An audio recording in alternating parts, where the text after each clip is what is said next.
tokatranoso anjakany vavaka otokatranoso fafitino ravaka tsofirano reriray mba iray mandrakizay iarady odory mihiova sanatry amin'ny foravoravo no iarabana ianareo izay manaraka ny fandaharana indray izay ianarahanareo indray ianarahantsika ny herinandro fiaraha-mivavaky ny fiainam-pianakaviana arabaina ny iray aman-dreny tsy adiny koa ny zokizandrika miarahabantsika rehetra e mbola ao anatin'ilay loha hevitra lehibe ny fanantenana ho an'ny ankohonana ankehitriny hatrany isika andro faharoa no diniantsika an'io izay mitondra ny lohateny hoe fanambadiana manaraka ny torohevitry Kristy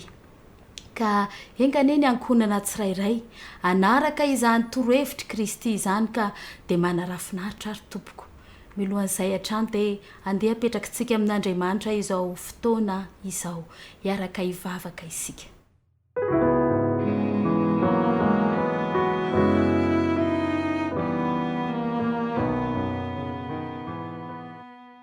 Andriamanitra rainay tsara sy masina izay any an-danitro misaotra anao lehibe izahay satria mbola nomenao fotoana hatrany ahafahanay mandray ny torohevitra avy aminao amin'ity fotoana ity mamela hatrany nefa ny elokairay eo satria mpanota tsy mendrika izahay angatanay aminao ihany koa ny fanainao masina mba anazava ny saina tsirairay avy ka mba hatonga ny teninao hitoetra ho amponay ary ny torohevitra izay ho arahana eto dia mba ho ampiarina ao amin'ny tokantrano ny tsirairay avy dia manatre mandrakariva ianao amin'ny anaran'i Jesosy no angatanay ny vavaka amen.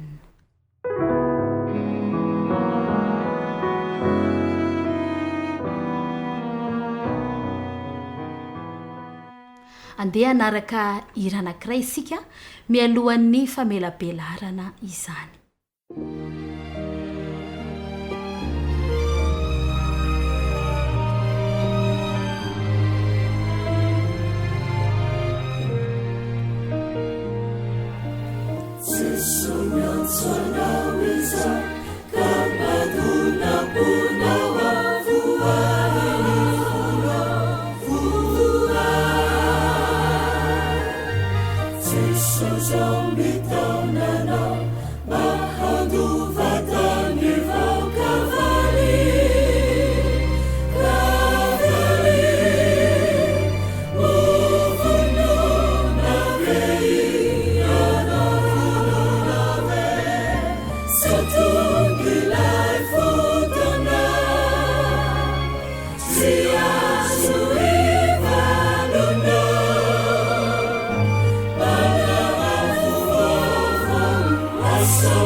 Eniary sorantsika madame pasteur nanatanteraka an'izay fiarabany izay andro faharoa isika androany amin'ny herinandro fiaraha-mivavaka ho an'ny fiainam-pianakaviana ny lohateny androany dia hoe fanambadiana miaraka fanambadiana manaraka ny torohevitry Kristy.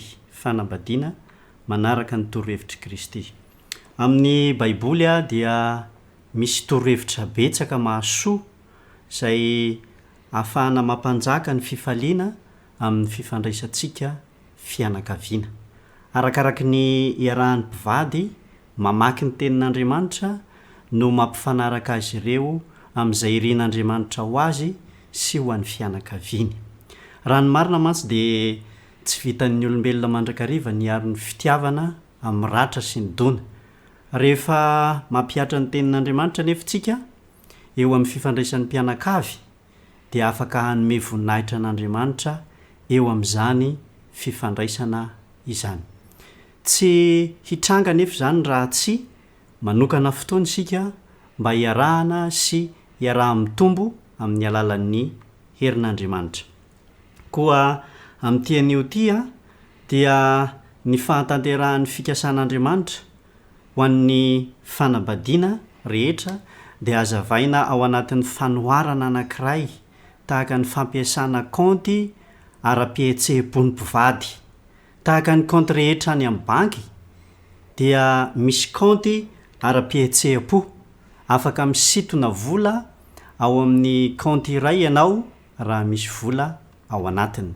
Ary fantatsika rehetra ny zavatra mitranga rehefa betsaka kokoa ny fisintomam-bola ataontsika ao amin'ny kaontintsika any amin'ny banky noho ny fandrotsaham-bola. Ho hita fa tsy ampy ny taherim-bolantsika rehefa manoratra taratasym-bola ho amin'izany kaonty izany isika. Toy izany koa ny miseho eo amin'ny fifandraisan'ny mpivady. Raha ny maka ny maka fotsiny no ataonao eo amin'ny fanambadianao fa tsy mandray anjara amin'ny fiadanan'ny vadinao aloha dia tsy afaka ny anantena hahazo zavatra amin'ny fifandraisam-panambadiana ianao. Noho izany raha malemy fanahy amin'ny vadinao ianao dia efa misy narotsakao ao amin'ny kaontinao izany. Ao amin'ny kaonty ara-pihetsehem-po. Arakaraka ny androtsahanao ao amin'ilay kaonty ara-pihetsehem-po ny vadinao no ahatsara ny fifandraisanareo. Mitarika ao amin'ny fifandraisana ratsy ny mifanohitra amin'izany. Izany hoe ny fiezahana haka mihoatra noho izay omenao. Koa manao hoany ianao eo amin'ny fandrotsahana ao amin'ny kaonty ara-pihetsehem-po ny vadinao. Malemy fanahy ve ianao?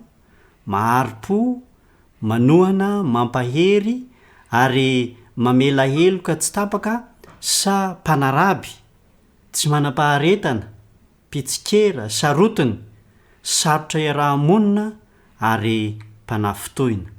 Na sarotra manao ahoana aza ny fifandraisana eo amin'ny fanambadianareo dia azonao atao atsimbadika ny zavatra rehetra raha toka manapa-kevitra ny hanomboka hanao ny zavatra rehetra amin'ny fomba hafa ianao. Aza jerena amin'ny lafiny hoe inona no azonao raisina ny fanambadiana fa manomboa mijery amin'ny hoe inona no azonao omena. Ny hevitry ny fitiavana dia manolotra, manome, manao izay ahasambatra ny vadinao tahaka ny an'i Kristy nanolotra tsika ny zavatra rehetra na dia tsy sahazantsika aza izany. Araka ny voasoratra amin'ny Jaona toko 5:12, Jaona toko 5:12 ka ny andeniny 7:12. Jaona favaky ny teny amin'ny anaran'i Kristy. Tsy misy manana fitiavana lehibe noho izao dia ny manolotra ny ainy amonjy ny sakaizany. Rehefa izay dia ajereo fa mitombo ary mitombo hatrany ny kaonty ara-pihetsehem-po ny vadinao, mandra-pahatonga ny toetra tia manampy anjakabetsaka eo amin'ny fifandraisanareo. Andeha ary pasteur hojerena hoe satria rehefa jerena zany zay hoe torohevitra fanambadiana manaraka ny torohevitry Kristy dia mety misy torohevitra ihany koa arosontsika amin'ity fotoana ity. Ka misy torohevitra anankenina zany izay atolotra antsika mba ahafahantsika manampy ny mpivady indrindra mba amerina amin'ny laonina indray ny tokantrano izany. ny voalohany indrindra dia hoe atsaharo a ny fiheverana ny fanambadianareo ho tsy milamina. Ao anatin'izay zany dia manomboko izao dia andeha ho atsahatra ny feritreretana hoe ny fanambadiana dia tsy milamina mandrakariva. Efa natao ino izay lazaintsika amin'ny atodohantsika. Raha miteny foana ianao hoe tsy milamina ny fanambadianay dia anomboka ino izany ianao ka tsy lamina tokoa ny fanambadianao. Fa andeha ino isika fa azo atsaraina ny fanambadiana. Jesosy dia niteny an'izao ao amin'ny marika 7:7-20 marika 7:7-20 dia hoy ny vaky ny teny amin'ny anaran'i Jesosy. Ainao hoe ny zavatra rehetra dia hainy mino. Hitantsika amin'izany fa ain'Andriamanitra ny manova ny tokantranontsika andeha ilamina ary hiatsara izany. Ny torohevitra faharoa indray dia hoe mivavaha amin'ny fonao rehetra ho an'ny fanambadianao sy ny vadinao. Ilaina tsika trano zany ny mivavaka amin'ny fo rehetra mba hatonga ny fanambadiana sy ny vadintsika andeha araka ny torohevitr'Andriamanitra. Angatao Andriamanitra anasitrana ny fanambadianareo dia miandrandra fahagagana amin'Andriamanitra. Ao amin'ny Efesianina 4:20 jerentsika hatrany ny torohevitra amin'ny tenin'Andriamanitra. Efesianina 4:20 mahay manao mihoatra noho ny zavatra rehetra. Eny, mihoatra lavitra noho izay rehetra angatantsika na everintsika aza araka ny hery izay miasa ato amintsika. Aoka zany ho apetrakantsika amin'Andriamanitra mandrakariva ny fanambadiantsika sy ny vadintsika ary iain'ny hatrany ny manasitrana izany ary aoka hiandrandra fahagagana isan'andro ianao eo amin'ny fitantanan'Andriamanitra ny vadinao indrindra ianareo mivady izany. Ny torohevitra fahatelo dia mianara sy mampiara fomba fifaneraserana mahomby. Ilaintsika ihany koa zany ny mianatra ary mampiatra fomba fifandraisana mahomby eo amin'ny mpivady izany. Samy nanana ny fomba nanabeazana azy ny mpivady teo aloha na taloha izany ny fifandraisam-pivady. Talohan'ny fanambadiana dia samy nanana ny fitazany ray aman-dreniny azy tokoa ka mety tsy ho sahaza ny fiainam-panambadiana izy ireo zany ohatra. Indraindray rehefa tsy mety ny ao tokantrano ao dia lazaina tsy sahaza mihitsy ty tsy izay nefa no izy. Fa ilain'ny vady tsirairay ny hovonina hitondra fanitsiana eo amin'ny fomba fifandraisany sy ny fifaneraserana amin'ny fomba izay afaka hanatsara ny fifandraisana. Aoka zany ho atsaraina isan'andro ny fomba fifandraisana ao atokantrano. Ny Jakoba 1:7 dia mampianatra antsika mpivady fa isika dia tokony ho malay miteny fa tokony alady iaino. Zany eo tokantrano zany dia tokony ilaintsika ny miaino mandrakariva ny vadintsika fa tsy isika no miteny foana fa ilaina ny miaino. Andeha vakitsika ane izany teny izany mafisana izany torohevitra izany. Kanefa aoka ny olona rehetra alady iaino ho malay miteny ho malaiko tezitra. Aoka zany tsy mora tezitra ao an-tokantrano ao ny mpivady izany. Zay ny fomba telo aloha izay mba anatsarana ny tokantrano. Torohevitry kristiany koa zany satria narahantsika andiny tao amin'ny Baiboly. Inona indray ny torohevitra manaraka ray aman-dren'ny pasteur? Azonao fitinina ve le anankitelo teo madame pasteur? Ny le voalohany teo dia hoe atsahatra zany ny fiheverana ny fanambadiana ho tsy milamina fa atsaraina trany mba hilamina izany tokantrano izany. Ny faharoa dia hoe mivavaha amin'ny fonao rehetra ho an'ny vadinao indrindra ny fanambadiana izay misy anao izany. Ny fahatelo dia mianara ary mampiatra ihany koa fomba fifaneraserana mahomby ao an-tokantrano ao. Ny fahaefatra dia torohevitra manaraka. Tadiavo izay tiany vadinao ka ataovy ary ataovy hatrany zany. ary tadiavo zay tsy tia ny vadinao ka aza tao intsony. Alohan'ny fanambadiana ny mpifamofo na ny mpifankatia dia milofo fatratra ny mpifankatia mba hahitany izay tiany ankilany, mba hanomezana izay ireny fony, mba hanomezany fifaliana sy fahafaham-po ary asambarana ho an'ny ankilany. Rehefa vita ny mariazy na ny volantantely dia mihevitra ny maro fa tsy ilaina ny manao zavatra miavaka ho an'ny andaniny sy ny ankilany.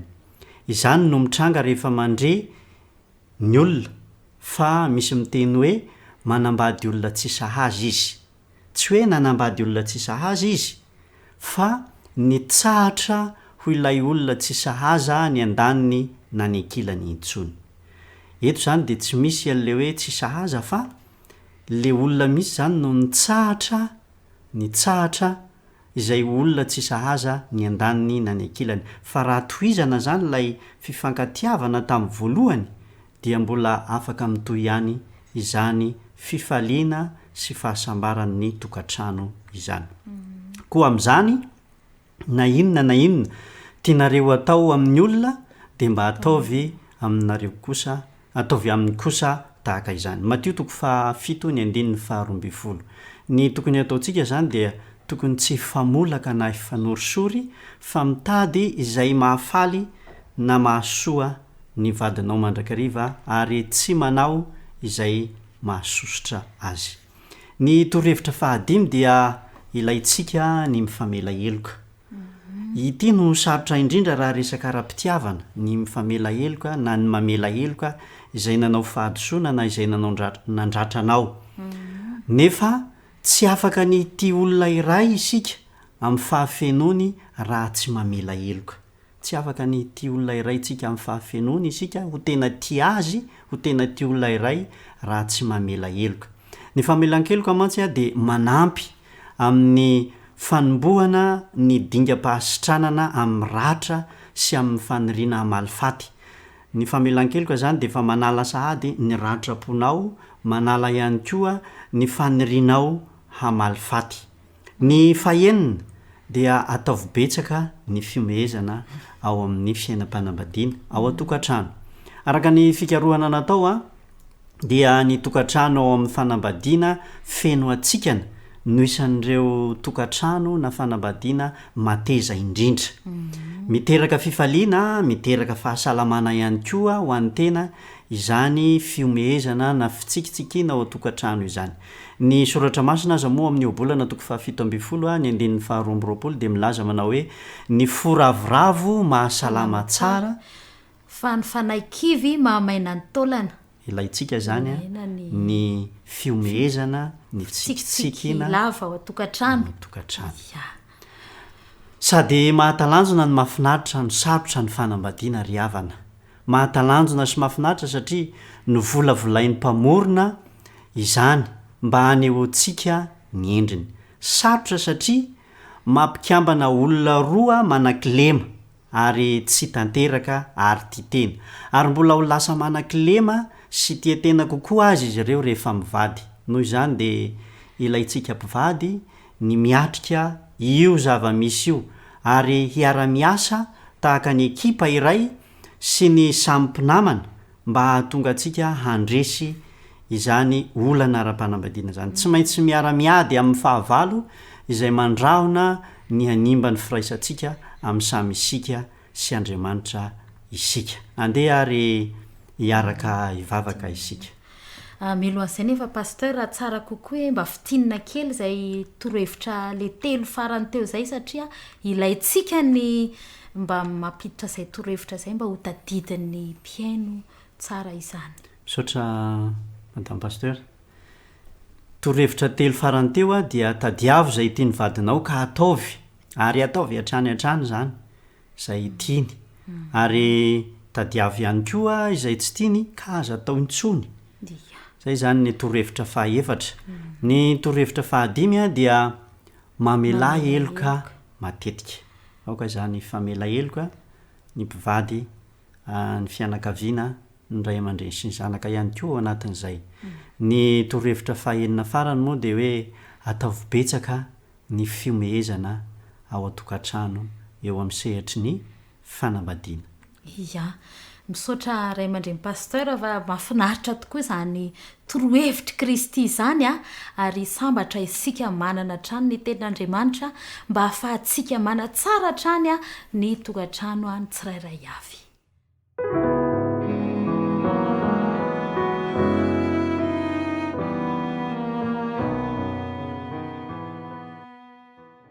Andriamanitra rainay izay any an-danitra, misaotra anao zahay satria nomenao ny tokantrano ary indrindra nomenao zany mba hifalianay anananay fahasambarana ary indrindra mba araka ny endrikao. Misaotra anao koa zahay satria nomenao taridalana amin'ny alalan'ny teninao mba aizanay miaina sy aizanay miaina ao anaty fifaliana sy fiadanam-po ary ao anaty fandriampahalemana ao anatin'ny tokantranonay. Taio ny tokantrano tsirairay avy mba ho tokantrano sambatra, ho tokantrano anjakanao, ho tokantrano anjakan'ny fifaliana, anjakan'ny fiomehezana, anjakan'ny fiadanam-po. Mangataka aminao zay mba ianao no hanasitrana ny aretina izay mamely ny tokantrano ankehitriny, fa aoka ianao no fanafody ary ny tsara rehetra dia hampanirinao ao amin'ny tokantranonay. Ny fakamangidy rehetra kosa dia ongotanao ary esorinao zany ka tsy hanan-kerina andondona eo am-baravaran'ny ankohonanay zany.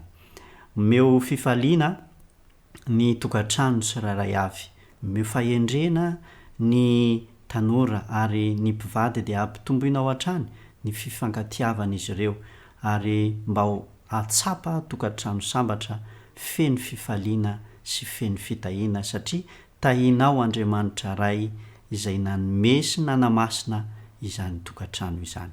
Apetraka ifeno ampelantananao ny mba hitohizan'ny fiainana ara-tokantrano amin'ny mpilaminana ary ireo izay manana olana ara-pifandraisana dia ianao no aoka hanasitrana sy hanome fanafody izany ka dia mba ho tsara fifandraisana ireo mpivady. Ny vavaka dia tononina amin'ny anaran'i Kristy Jesosy. Amen. Amen.